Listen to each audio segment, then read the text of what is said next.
जब पैसा किसी का ओटीपी के माध्यम से ट्रांसफर हो जाता है, जब वो हैंक हो सकता है तो ईवीएम क्यों नहीं हैंक होगा उतने बड़े? ओटीपी कैसे आता है? उसमें सिम डली होती है, इंटरनेट होता है, तभी तो ओटीपी आता है। हाँ बिल्कुल तरीके आपके से। जीमेल पाएगा, व्हाट्सएप पाएगा, फोन नंबर मैसेज पाएगा। ईवीएम में क्या इंटरनेट होता है?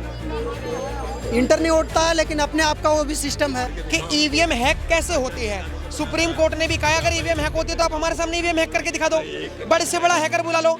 अगर आपको लगता है ईवीएम हैक होती है तो क्या आप मानते हो कि तेजस्वी यादव या जितने भी बड़े बड़े पॉलिटिकल पार्टी के लोग हैं रैली निकाल रहे हैं, पैसा बर्बाद कर रहे हैं, उनको ऐसे में पैसा बर्बाद नहीं करना चाहिए, बस एक हैकर बुला लेना चाहिए? ईवीएम हैक, इतना रैली में पैसे क्यों बर्बाद कर रहे हैं? अगर तेजस्वी यादव भी मानते हैं और आप भी मानते हो ईवीएम हैक हो रही है, तो आप लोग जो रैलियों में जाते हो उसमें पैसा खर्च क्यों करते हैं? हैकर बुला लो, ईवीएम हैक हो जाएगी अपने आप ही। राजीव गांधी ने बैलेट पेपर का विरोध करके ईवीएम लेके आए थे। राजीव गांधी के कार्यकाल में ईवीएम का वो हुआ था कि बैलेट पेपर पे जी बूथ कैप्चरिंग होती है, मुद्दा विहीन है। इनको समझ ही नहीं आ रहा है। ये भाई साहब इतना मानसिक रोगी हो चुके हैं, पागल हो गए हैं कि इतने इनको नहीं समझ कि जनेऊ कोट के नीचे पहना जाता है या ऊपर पहना जाता है, उस हालत में पहुंच गए। आप सोच लो वहाँ पे इन्होंने जो रैली की है उसमें पप्पू यादव को नीचे फेंक दिया, कन्हैया कुमार को नीचे फेंक दिया। बताओ, ये इनके कार्यकर्ता की ये इज्जत है कांग्रेस के, इसीलिए तो इनको कार्यकर्ता नहीं मिलते। इनको टिकट देने के लिए भी अब पैसे देने पड़ेंगे कि भैया पैसे भी ले और टिकट भी ले, तू चुनाव लड़ ले। इस हालत में पहुंचा दी इन लोगों ने अपनी पार्टी। अभी कन्हैया कुमार आगे चल रहे हैं, चिराग पासवान आगे चल रहे हैं, तेजस्वी यादव आगे चल रहे हैं। बीजेपी एक ऐसा टॉनिक खेलेगी, एक ऐसा गेम खेलेगी कि युवाओं को चिराग पासवान को आगे कर देगी। अगर चिराग पासवान आगे आए, क्योंकि वो भी दलित कम्युनिटी से ही आते हैं, पासवान आपको पता है एससी कैटेगरी में ही होता है, तो क्या लग रहा है कि इस बार बन पाएगी बिहार में बीजेपी की सरकार? देखिए, अगर हेरा फेरी का सिस्टम हो जाएगा तो ये तो बिल्कुल तरीके से बन जाएगा। जब पैसा किसी का ओटीपी के माध्यम से ट्रांसफर हो जाता है, जब वो हैंक हो सकता है तो ईवीएम क्यों नहीं हैंक होगा उतने बड़े? ओटीपी कैसे आता है? उसमें सिम डली होती है, इंटरनेट होता है, तभी तो ओटीपी आता है। हाँ बिल्कुल तरीके आपके से। जीमेल पाएगा, व्हाट्सएप पाएगा, फोन ऐसे आ जाएगा। मैं आपका एक उदाहरण दिया, उदाहरण दोगे भी तो फैक्चुअल दोगे ना। अब आप स्टूडेंट हो ना, आपने कहा पॉलिटिकल साइंस के स्टूडेंट हो, मैं पॉलिटिक्स की ईवीएम हैक कैसे होती है? सुप्रीम कोर्ट ने भी कहा अगर ईवीएम हैक होती है तो आप हमारे सामने ईवीएम हैक करके दिखा दो, बड़े से बड़ा हैकर बुला लो। अगर आपको लगता है ईवीएम हैक होती है तो क्या आप मानते हो कि तेजस्वी यादव या जितने भी बड़े बड़े पॉलिटिकल पार्टी के लोग हैं रैली निकाल रहे हैं, पैसा बर्बाद कर रहे हैं, उनको ऐसे में पैसा बर्बाद नहीं करना चाहिए, बस एक हैकर बुला लेना चाहिए? ईवीएम हैक, इतना रैली पैसे बच जाएगा, सारा देश का पैसा बच जाएगा। हैंकर सब सिस्टम होता है ना। सिस्टम कैसे होता है? केंद्र में कौन बैठे हुए हैं? केंद्र में मोदी सरकार। तो हाथ किसको लगेगा? किसको लगेगा? किसको लगेगा? अरे मैं यही तो पूछ रहा हूँ, किसको लगेगा? जो केंद्र में बैठे हुए हैं उनको लगेगा। केंद्र से भी बड़ा पता कौन होता है? कौन होता है? Supreme court. जी, सुप्रीम कोर्ट केंद्र सरकार को भी आदेश दे सकता है, पता है ना आपको ये बात? तो सुप्रीम कोर्ट ने यही तो कहा है कि अगर ईवीएम हैक हो सकती है तो लेकर आओ ना हमारे पास। बताओ हमको। पिछले अच्छा, आपको क्या लगता है, मान के चलिए मैं अगर ईवीएम हैक होती है तो ईवीएम को हटा दो। अब चुनाव किस चीज से होने चाहिए? बैलेट पेपर से। बैलेट पेपर से होनी चाहिए। बैलेट पेपर से होने चाहिए। दादागिरी। एक मिनट, बैलेट पेपर। दादागिरी किसमें क्या अरे बात है? सर, अरे आप रहने दीजिए, मेरे से सवाल करिए आप। अरे एक सवाल में उसी तरह छोड़िए। बैलेट पेपर में हमारे देश जब आज़ाद हुआ था 1950 के बाद, जो 1951 में पहला चुनाव हुआ था वो बैलेट पेपर से ही हुआ था। बैलेट पेपर सुप्रीम कोर्ट ने बंद क्यों करा?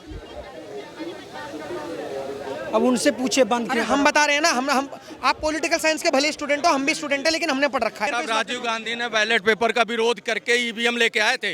राजीव गांधी के कार्यकाल में ईवीएम का वो हुआ था कि बैलेट पेपर पे जी बूथ कैप्चरिंग होती है और निष्पक्ष तरीके से नहीं हो रहा है। वो स्टूडेंट है, देश का भविष्य है, बात करेंगे इनसे। बोलो क्या चुनाव नहीं हो रहा है? बैलेट पेपर पे धांधली होती है। राजीव गांधी कांग्रेस आज वो कह रहा है कि ईवीएम में धांधली हो रही है, अब वो भी छोड़ दो। अब वो कह रहा है जी कि चुनाव आयोग वोटर लिस्ट में धांधली। तो पहले डिसाइड कर लो कि ईवीएम खराब थी या वोटर लिस्ट में गड़बड़ करके बीजेपी जीत रही। अच्छा, ये कैसे तुम्हें पता चल जा रहा है कि जो वोट काटे जा रहे हैं वो तुम्हारे ही हैं, बीजेपी के नहीं है? बीजेपी को भी तो हानि पहुंचेगी जब वोटर के वोट कटेंगे। तो आपने बहुत अच्छी बात कही कि तेजस्वी यादव को आना चाहिए, क्योंकि बहुत सारी जो अनइक्वालिटी की वाली चीज़ें थी, जो असमानता थी, वो लालू यादव जी ने कम करी। तो अभी जो भारत बंद हुआ, आप उनके पक्ष में हो, लाइक तेजस्वी यादव, कांग्रेस वगैरह, इन सबके पक्ष में हो? देखिए, पक्ष की बात में नहीं है, तो पक्ष में ही नहीं हो। आपकी सरकार जो कर रही है वो बेकार ही कर रही है। इसमें पक्ष की बात नहीं है, ये मैं बोल रहा हूँ। भाजपा मतलब बंद करती है तो आप लोग का बढ़िया लगता अरे भाजपा बंद करती है, भाजपा की गलती है, और भाजपा बंद करती है तो हम उनसे भी सवाल करते हैं। मेरा सवाल ये है, जो बिहार बंद करा वो फैक्ट के आधार पर ही तो करा होगा कि जो वोटर आईडी के नाम काट रहे हैं ये सही कर रहे हैं गलत कर रहे हैं? वोटर आईडी के नाम जो काट रहे हैं, वोटर आईडी 1950 का जब देश आज़ाद हुआ था तो सबसे पहला जो हमारा देश का डॉक्यूमेंट मिला था वो वोटर आईडी है। अगर उसको रद्द किया जा रहा है तो ऑलरेडी गलत है। आप कहाँ से हैं? मैं झारखंड से हूँ। मतलब एक मिनट रुक जाइए।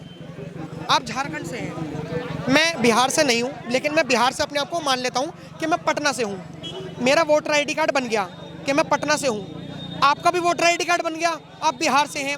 अब अगर सरकार देखना चाहती है कि कौन सा व्यक्ति कहाँ का है, तो मैं तो पटना का बिहारी हूँ, आप झारखंड के निकले। अब अगर सरकार आपका वोट काट रही है तो ये गलत कर रही है, सही कर रही है? पहले तो आप ये बताइए। उसने उस तरीके से कहाँ बंद किया, उसने तो डायरेक्ट उसको रद्द करने का काम किया है। क्या रद्द करने का काम करा? पहचान सारे एक मिनट रुक जाइए। मतलब सारे वोटर आईडी कार्ड रद्द? पूरे तरीके से वही हुआ कि चुनाव कैसे होंगे फिर? कहाँ से आते हैं चुनाव अब सरकार समझे कैसे पाए जाते हैं? ये कहाँ पाए जाते हैं ऐसे लोग?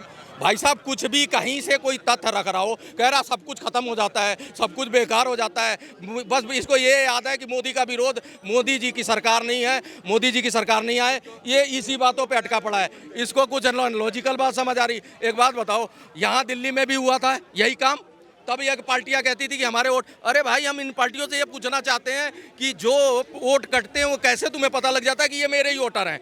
ये बीजेपी के भी तो हो सकते हैं। बीजेपी आज बिहार में है ना, तो बिहार में बिहारी जो हैं अगर उनके वोट काटेगी तो बीजेपी को भी नुकसान होना चाहिए। तो चुनाव आयोग तो सबके लिए कर रहा है, तो वो तो न्यूट्रल है।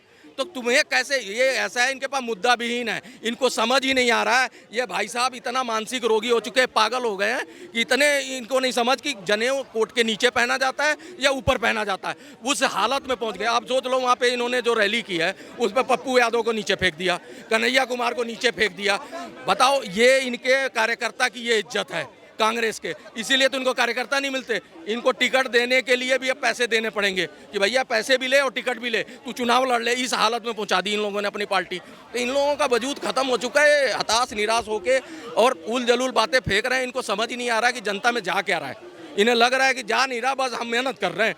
हम जो है तेजस्वी यादव भी मेहनत कर रहे हैं और यहाँ से राहुल गांधी भी पहुँचे हुए मेहनत कर रहे हैं। सिर्फ इनको ये पता है मेहनत करे जाओ, उसका कोई डायरेक्शन नहीं है, नो डायरेक्शन चल रहे हैं, बस सिंपल फंडा है।